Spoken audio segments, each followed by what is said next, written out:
Сейчас обновленная информация по лесным пожарам в Якутии. В студии Валерия Наумова. Здравствуйте. Сложная пожароопасная обстановка сохраняется на территории региона. Об этом сегодня во второй половине дня сообщил Дмитрий Садовников во время брифинга по лесным пожарам. Он отметил, что на территории Якутии действует 155 пожаров. Сложная обстановка сложилась на территории Кобяйского улуса, где сегодня стоит вопрос эвакуации населения.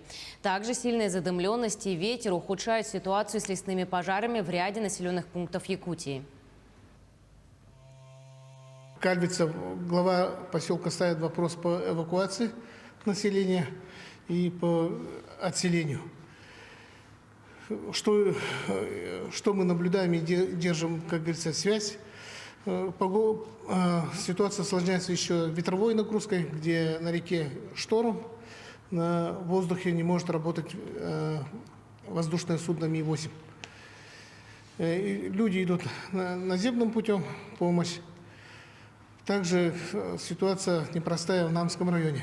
По той стороне берега пожар, который перешел со стороны Усалданского района. Здесь тоже ряд населенных пунктов у нас есть. Это населенные пункты Харьялах и Фрунзе. Буквально работаем в оперативном режиме, и ситуация меняется буквально часами. Но между тем всю помощь, которая по мере возможности у нас складывается, мы по возможности оказываем.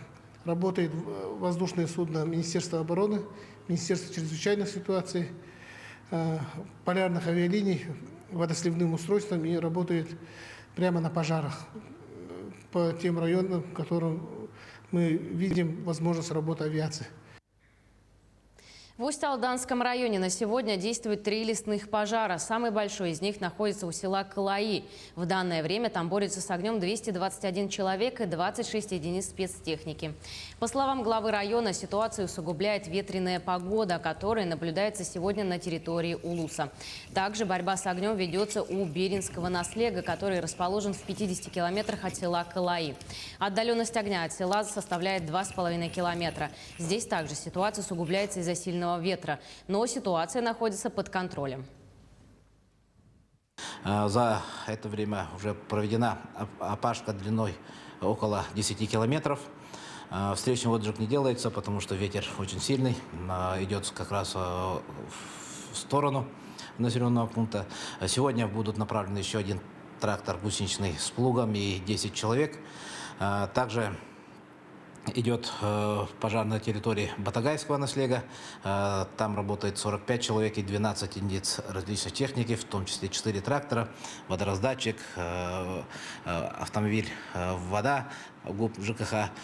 Но сегодня тут также будут направлены дополнительные силы на тот пожар. Так что мы, пользуясь случаем, хочу поблагодарить и оперативный штаб республики, и добровольческие отряды, и сообщество предпринимателей. Мы получаем и слова поддержки, и материальную поддержку со всех сторон. И, конечно, это же сразу направляется непосредственно на места тушения пожаров нуждающимся и работающим людям. Между тем, пожар в Жиганском районе находится в 13 километрах от населенного пункта Баханы. И имеется естественная переграда в виде реки. По системе Космониторинга очаг является термоточкой. За ночь прироста нет, проводится карауливание. Сегодня туда направлены специалисты для оценки ситуации. В селе Баханай проживает около 200 человек. В соответствии с планом действий по ЧС по решению главы Жиганского района будут заблаговременно направлены 1 катер-корвет вместимостью 12 человек, а также 5-6 моторных лодок вместимостью до 5 человек. Расстояние от Жиганска по реке 90 километров. Ближайший пункт приема эвакуированного населения из села Баханай – это село Жиганск. Общественный добровольческий штаб Якутии по борьбе с лесными пожарами за период пожароопасной обстановки обеспечил спецодеждой, продуктами и инструментами свыше 600 волонтеров. Сегодня очередная группа отправляется на тушение пожаров в несколько районов. Добровольческий штаб принимает любые виды материальной помощи, которая пойдет на нужды волонтеров, отправившихся на тушение лесных пожаров. Сегодня очередной автобус с добровольцами уже покидает пределы города Якутск. сейчас вот 24 человека, это сборные наши добровольцы, все с разных районов, ребята, парни с города Якутска выезжают в горный район. Они поедут в администрацию, и администрация скажет, где больше всего нужна поддержка, в каком наследии. И туда они поедут. Полностью мы их собрали на 5-7 дней с продуктами питания и, значит, обмундирование, все как бы у них с собой готово. Энергетики ввели в работу линию ЯГРЭС «Новая Бердигистях», пострадавшую от лесного пожара. Огнем была уничтожена 21 опора. В оперативно-восстановительных работах было задействовано 14 человек в составе 2 бригад Бердигистяхского РЭС, а также 2 бригады подрядной организации в составе 11 человек. За 3 суток персонал произвел доставку материалов в бурение ям, сборку и установку 20 П-образных и 1 анкерной опоры и перетяжку провода. Напоминаем, под ограничением продолжают оставаться потребители сел Бяськ-Куэль и Киптин. Накануне в целях безопасности населения произведено отключение сетей Бяськ-Куэль и Киптин ввиду существующей угрозы повреждения лесным пожаром. В Татинском районе лесной пожар из-за сильного ветра перекинулся через Опашку. Отдаленность от села Итык-Куэль сегодня составляет 3-4 километра. По состоянию на 8 часов 30 минут утра сегодня общая площадь возгорания составила 30 тысяч гектаров. Всего на тушение огня задействован 261 человек и 70 единиц спецтехники. Как сообщил глава района, огненная стихия повредила линии электропередачи. Сейчас ведутся аварийно-восстановительные работы. На данный момент в Татинском районе повреждено на линии 112 Чоропча-Хандага 54 опоры. Работа по ним началась. Подрядная организация ЯРК уже подъехала. Место дислокации уже известно. Место работы осмотрено. Материалы получают. Бригада уже подрядной организации выехала на место проведения работ. По населенным пунктам Татинского района могу сказать, что повреждена линия ВЛ-35, линия 44, это Итык-Куэль-Харбалах. Без напряжения до вчерашнего дня оставались село Харбалах, село Чимнай и село Чичимах.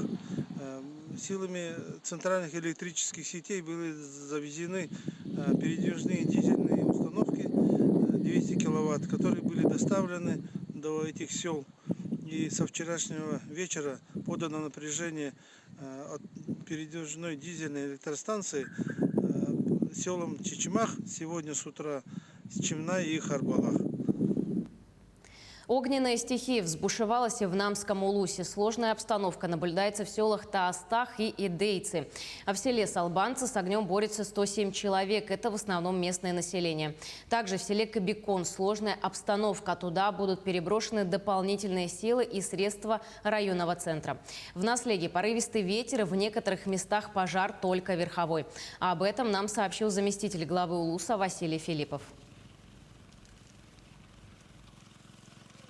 Силы и средства службы медицины катастроф функционируют на территории региона в режиме чрезвычайной ситуации. Об этом сообщает региональное министерство здравоохранения.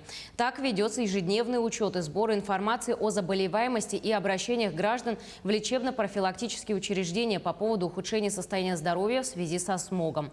По состоянию на сегодняшний день по республике всего за период май-август этого года зарегистрировано 544 обращения граждан в медицинские организации. За прошедшие сутки зарегистрировано 61 обращение. Все обращения в селе Бяськ-Куэль Горного района. Госпитализированных нет. Республиканский оперштаб опроверг информацию о том, что поселку Айхал в Мирнинском районе угрожает лесной пожар, а также информацию о радиационной угрозе. Информация некорректная. Пожар мы локализовали силами работников Якутлесресурса и местного населения. Угрозы населенному пункту и объектам экономики нет, рассказал руководитель оперативного штаба Мирнинского района, заместитель министра экологии и природопользования лесного хозяйства региона Николай Дадохов. По его словам, от поселка Айхал пожар был на удалении 11 километров. Самолет Б-200 сделал 11 сливов почти со всех сторон. К этому часу это вся информация. Оставайтесь с нами.